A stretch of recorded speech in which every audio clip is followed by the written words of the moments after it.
भाई income tax के छापे पड़ते हैं, इसमें समाजवादी का क्या लेना देना वो मैं जानना चाहता हूं। इसके जिम्मेदार अगर कोई है तो भ्रष्ट नेता है। भारतीय जनता पार्टी भ्रष्टाचार को बढ़ावा इसलिए देती है, आपने उसको पार्लियामेंट से नहीं निकाला, ना कोई कार्रवाई की। और सुनिए, सारे पैसे समाजवादी और कांग्रेस कहीं से क्यों मिलते हैं? समाजवादी पार्टी बात करेगी। एक बहुत प्यारे इंसान थे गायत्री प्रजापति, आजम खान, इनके सबसे बड़े नेता, शीर्षस्थ नेता। सपा का हर दूसरा नेता भ्रष्टाचारी है, जैसे समाजवादी का हरा कुत्ता कर रहे हैं। गरीब गरीब गरीब गरीब गरीब। दोस्तों नमस्कार, स्वागत है आप सभी का। आप देख रहे हैं एसके डिबेट। दोस्तों, झारखंड से कांग्रेस के राज्यसभा सांसद धीरज साहू के अलग अलग ठिकानों पर इनकम टैक्स की रेड पड़ी। दोस्तों, इनकम टैक्स को अब तक 220 करोड़ रुपए से ज्यादा की नकदी मिली है। नोटों की गिनती जारी है। दोस्तों, नोट इतने ज्यादा हैं कि नोट गिनने वाली मशीनें भी खराब हो गई हैं। दोस्तों, बीजेपी का दावा है कि यह गिनती 500 करोड़ को पार करेगी। दोस्तों, इस मामले पर प्रधानमंत्री मोदी जी और अमित शाह दोनों ने सवाल खड़े किए हैं। प्रधानमंत्री मोदी जी ने बोला है कि जनता से जो लूटा है उसकी पाई पाई लौटानी पड़ेगी, ये मोदी की गारंटी है। वहीं अमित शाह ने बोला है कि मैं तो हैरान हूं, एक सांसद के घर इतना पैसा कहां से आया। दोस्तों, वहीं कांग्रेस पार्टी अपने सांसद को बचाती हुई नजर आ रही है। दोस्तों, आज की डिबेट वीडियो इसी मुद्दे पर होने वाली है। बीजेपी की तरफ से डॉक्टर अजय आलोक हैं और अनुराग भदौरिया समाजवादी पार्टी की तरफ से हैं। दोस्तों, वीडियो बहुत शानदार होने वाली है।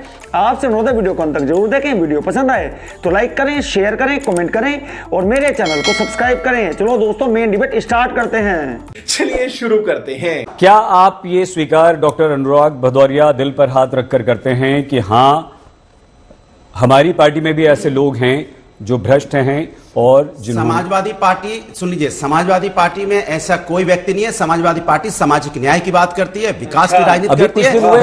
भ्रष्टाचार की बात, भ्रष्टाचार की बात नहीं हुए। सुनिए, बहराइच, प्रयागराज में कई जगह मुकेश श्रीवास्तव के घर पर छापे पड़े हैं, बेनामी संपत्ति। अरे भाई, इनकम टैक्स के छापे पड़ते हैं। ये भी इनकम टैक्स है। नहीं, आप बताइए, इनकम टैक्स के छापे में समाजवादी, सुन मेरी बात है, अगर किसी व्यक्ति के घर पे कोई अपना कोई समाजवादी का क्या लेना देना वो मैं जानना चाहता हूँ।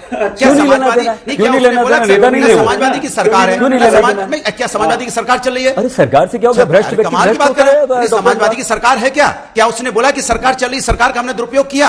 बताइए, मैं जानना चाहता हूं। आप एक ईमानदारी से स्वीकार करते हैं कि आपको भी एक नेता को हमारे देश में, आप भी है नेता, आप भी प्रवक्ता हैं, हमारे देश में आम जनता जो है वो इस दृष्टि से देखती है कि नेता बन गया खूब धन कमा सकता है, मैं भ्रष्ट हो सकता है। मैं तो खुद कहता हूं, ये जो मानसिकता पनपी है या हमारे जनता के नहीं जहन में ये बात आई है, इसके जिम्मेदार इसके जिम्मेदार अगर कोई है तो भ्रष्ट नेता है, जिनकी वजह से वो उसका हमें फेस करना पड़ता है, हमें फेस करना पड़ता है। इसलिए लेकिन आप बार बार इस बात पे उंगली उठाते हो कि फलाने का, तो मैं कहता हूं चाहे भारतीय जनता पार्टी हो, चाहे कांग्रेस हो, चाहे दूसरे दल हो, इस सबके यहां पे जो कैश पाए जा रहे हैं कहीं ना कहीं भ्रष्टाचार का मामला है। और भारतीय जनता पार्टी भ्रष्टाचार को बढ़ावा इसलिए देती है कि जिसपे भ्रष्टाचार का आरोप लगाती है उसको बाद में मंत्री बनाती है। ये सबसे बड़ी तकलीफ की बात है। या तो भ्रष्टाचार की बात मत कीजिए, और बात करते हो तो फिर उसको मंत्री भी क्यों बनाते हो, ये भी जानना चाहते हैं। नहीं, दूसरी बात, आपने देखा महाराष्ट्र में इसी महाराष्ट्र में जो डिप्टी स्पीकर थे उस समय, महाराष्ट्र में शिवसेना गवर्नमेंट चल रही थी, इधर खड़े आज जो डिप्टी सीएम है, इधर अपोजिशन लीडर थे, वो बोलते थे कि देखिए शिवसेना की विधायक पे करप्शन का आरोप है। उसके बाद वही विधायक शिवसेना शिंदे गुट में शामिल होकर इनकी सरकार बना लेते हैं। आज सरकार चल रही है तो उस पर कार्रवाई होनी चाहिए थी ना, सरकार को चर्चा भी करनी चाहिए थी, लेकिन भारतीय जनता पार्टी ने कोई चर्चा नहीं की। ये मेरा मानना है, चाहे किसी दल का हो, चाहे कोई हो, अगर उस पर करप्शन का चार्ज है तो उस पर कार्रवाई होनी चाहिए, ये ऐसा मेरा मानना है। अच्छा, अब जैसे पार्लियामेंट क्यों, आपको याद होगा 2005 में 10 सांसदों का, इनफैक्ट 11 सांसदों को पार्लियामेंट से निलंबन कर दिया गया था। ठीक, उसमें 5 भारतीय जनता पार्टी के थे, जिसपे कैश के बदले में यहां पे क्वेश्चन लगाने का आरोप लगा था। तब यही भारतीय जनता पार्टी के नेताओं ने क्या कहा था कि ये जो लगाया गया है, ये जो पनिशमेंट दिया गया है, ये जरूरत से ज्यादा दिया गया, और किसने नहीं, उस समय के तत्कालीन जो अपोजिशन लीडर थे आदरणीय लाल कृष्ण आडवाणी जी ने बोला था।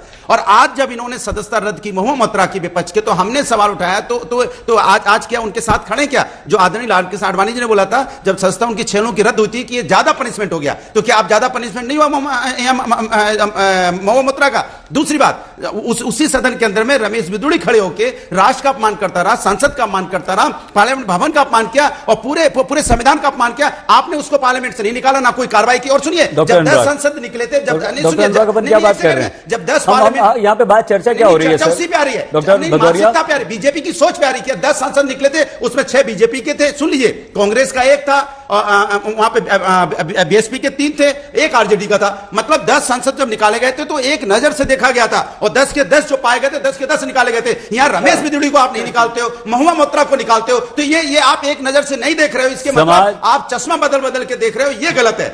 कैसे कैसे लोग रहते हैं यार यहाँ पर कि ये सारे पैसे समाजवादी और कांग्रेस के ही क्यों मिलते हैं? उसका कारण है क्योंकि जब शीर्ष पर बैठा हुआ कांग्रेस का नेता राहुल गांधी, सोनिया गांधी, ये दोनों नेशनल हेराल्ड में आरोपित हैं, ट्रायल चल रहा है, गए थे कोर्ट में कि केस क्वैश करने, कोर्ट ने मना कर दिया कि नहीं, प्राइमा फेशिया एविडेंस है, ट्रायल चलेगा। 5,500 करोड़ रुपए की संपत्ति इन्होंने हड़प ली अपने नाम पे, ये सबको को पता है। आज नहीं कल सजा मिलेगी, ये भी तय है। हमारे समाजवादी पार्टी के भाई बोल रहे थे कि 8 करोड़ कोई उसके यहां से मिल गया तो क्यों नहीं कुछ किया। कैसे नहीं कुछ किया? उसको कर्नाटका चुनाव में हमने सस्पेंड कर दिया था पार्टी से, याद करिए। नहीं, हम जीरो टॉलरेंस टुवर्ड्स करप्शन अपने यहां भी रखते हैं, और आप बात करते हैं, समाजवादी पार्टी बात करती है, समाजवादी पार्टी बात करेगी। एक बहुत प्यारे इंसान थे, गायत्री प्रजापति, बिल्कुल 2009 में अपनी संपत्ति थी, इनकी वार्षिक आय थी 3,71,000 रुपए, और 2012 में जब चुनाव लड़ने गए तो इनकी संपत्ति बढ़ के हो गई 1.25 करोड़। बिल्कुल। और 2019 में जब 17 में जब चुनाव लड़ने गए और इन पे आय से अधिक का मुकदमा चला, तो आपको पता है कितनी संपत्ति थी इनकी? 350 करोड़ से ऊपर। 350। ये कौन सा राजनीतिक खेल है भैया कि 3,71,000 350 करोड़ में बन जाते हैं? कहते हैं कि समाजवादी पार्टी भ्रष्टाचार नहीं करती। आजम खान, इनके सबसे बड़े नेता, शीर्षस्थ नेता, 800 करोड़ का इनकम टैक्स इवेजन, अभी भी केस चल रहा है जेल में। समाजवादी पार्टी है भ्रष्टाचार। यूपी में, बिहार में किसी से पूछिए, कहेगा सपा का हर दूसरा नेता भ्रष्टाचारी है। अरे आय के ऊपर डीए का केस मुलायम सिंह और उन पे चल रहा था, अखिलेश पे। बिल्कुल। 2009 में यूपीए को समर्थन देने के नाम पे केस कमजोर करवा लिया। आप जो कह रहे थे ना कि कानून के लूपहोल्स का फायदा उठाते हैं, ये होता है कानून के लूपहोल्स का फायदा। सपा भ्रष्टाचारी नंबर 1, कांग्रेस पार्टी भ्रष्टाचारी नंबर 1, डीएमके भ्रष्टाचार से आरोपित, टीएमसी, अभी आपने 2,000 के नोट देखे वहां पे भी बंगाल में। सईद जी, जब कोई तर्क नहीं हो आपके पास तो आप इसी तरह से थेथरोलॉजी करते हैं, जैसे ये कांग्रेस प्रवक्ता, जैसे ये समाजवादी के हड़ा कुर्ता कर रहे हैं। सईद जी, नेताओं के यहां से पहले भी रुपए बरामद होते रहे हैं। बिल्कुल। हिमाचल के सुखराम को याद कीजिए, हरियाणा में याद कीजिए, लेकिन एक सिमिलैरिटी देश की जनता जरूर देख रही है कि जितने रुपए बरामद होते हैं ये कांग्रेसियों के पास से या बाकी फिर जो सो कॉल्ड समाजवादी होते हैं उन्हीं के पास से ये रुपए बरामद क्यों होते हैं? देश की जनता अक्सर ये सोचती रहती है, क्योंकि ये लोग हमेशा अक्सर अपनी हर बात में गरीब गरीब गरीब गरीब गरीब, तो गरीब की बात करने से अगर पैसा आ जाता है तो देश की जनता भी गरीब गरीब करना शुरू करे, देश की जनता के पास पैसे आ जाएंगे। सवाल ये है कि आप एक चुने हुए प्रतिनिधि हैं, आप राज्यसभा में हैं, आपकी पार्टी ने आपको राज्यसभा में भेजा है, तब भी आप जनप्रतिनिधि हैं। इस देश का कानून है कि 2 लाख रुपए से ज्यादा आप कैश रख नहीं सकते हैं, तो फिर इतने पैसे आपने रखे कैसे? बिल्कुल। इसके तार कहां तक जुड़े हुए हैं ये तो बाद में जब जांच एजेंसियां अपना काम करेंगी तो पता चलेगा, लेकिन मजा आया। देखा दोस्तों, आपने डॉक्टर अजय आलोक और अनुराग भदौरिया दोनों को सुना, आप किसकी बात से सहमत हैं? और दोस्तों, धीरज साहू के ठिकानों पर जो इनकम टैक्स की रेड पड़ी है उस पर आपकी क्या राय है? कमेंट सेक्शन में कमेंट करके बताएं, और अगर वीडियो पसंद आई हो तो लाइक करें, शेयर करें, कमेंट करें और मेरे चैनल को सब्सक्राइब करें। चलो दोस्तों, मिलते हैं अगली वीडियो में। जय हिंद, वंदे मातरम, जय श्री राम।